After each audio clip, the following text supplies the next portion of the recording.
You know, when you cook cornbread or something, you open the oven, and all that, when you bend down to get it out and all that heat, wham, hit you right in the face. That's what I thought of when I stepped out them doors of that plane. What a journey for me to cross the sea, to have known the things that I had to see. This was so different across the sea, especially for a country boy like me.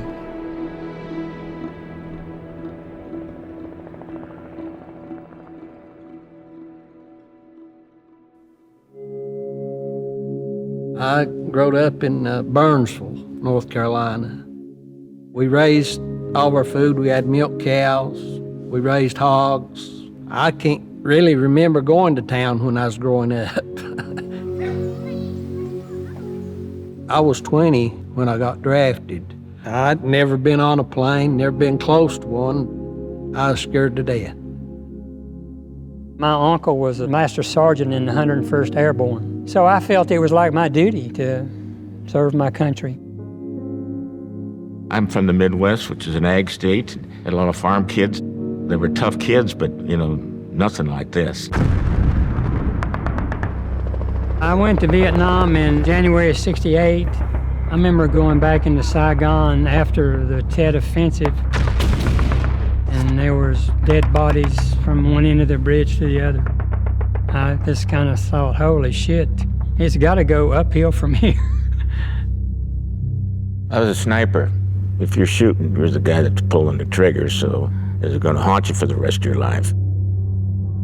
I can remember laying down on my back with my rifle laying on my chest, saying, if my mother could see me now. You depended on each other. That's all we had then. The worst thing is seeing your brother get blown away. You're talking to him, look back, and then they're gone. I've seen it many a time. Many a time.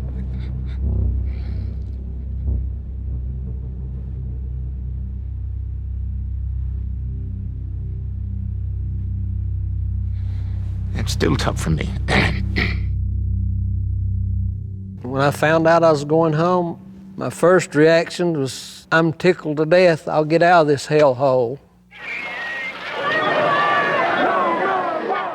We was called names, spit on, warmongers and baby killers. Just like you had committed murder or something, hey, we need to lock you up. It hurt. I was injured, I think we all was, but I learned sometimes the worst injuries is the ones that you can't see. I didn't go out nowhere for years. I didn't even go to the grocery store. Sort of like a turtle, I guess, when it's crawling along and it gets scared or something, it draws up into its shell, and if I'm inside my shell, nobody ain't gonna bother me and I ain't gonna get hurt. I wasn't whole again. For years, I thought I was crazy. I was like a bomb. I would explode on you. I went to the VA hospital and I said to them, you need to do something because I'm going to kill my wife, my kids, and myself. They didn't have enough information or data to realize that what had happened in Vietnam to people coming back was something different than World War II or World War I. When somebody's committing suicide 40, 50 years after they're in Vietnam, there's some underlying problems there. Nobody could give me a name or a remedy to solve this problem. That's where the writing group came in. I joined a class, I walked in, there were maybe 20 guys in there and didn't know any of them. I thought, this is maybe some other BS or whatever.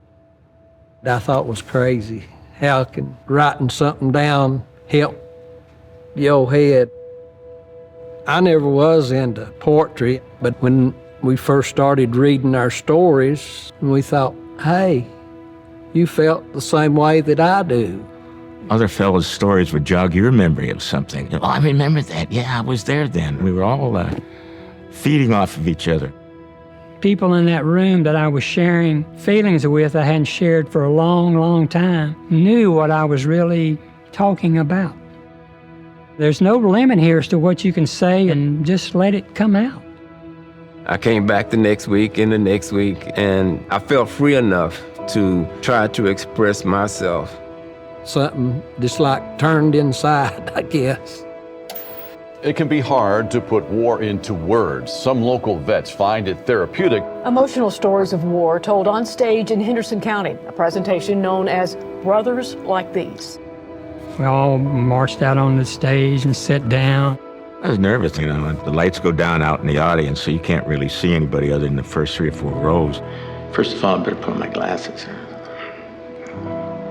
My paper was doing like this, you know, shaking. Could you read it for us? Okay. What a journey for me to cross the sea, to have known the things that I had to see. First was a man they called a VC. He was trying to kill me. This was so different across the sea, especially for a country boy like me. Then I thought, I'll forget it all. I'll not talk of all I've been through, so it will go away. The memories and dreams, they stayed, and I started feeling I'm the only one this way.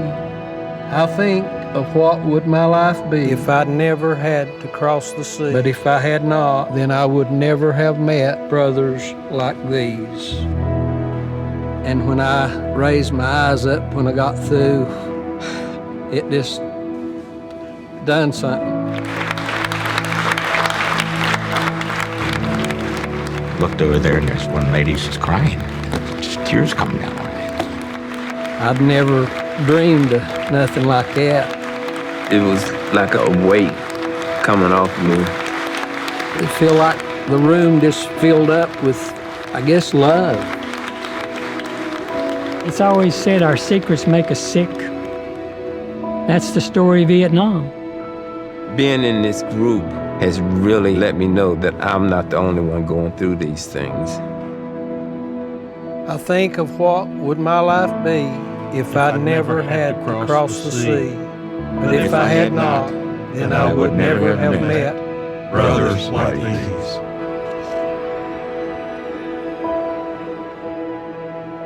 This writing program, it was a real healing for all of us.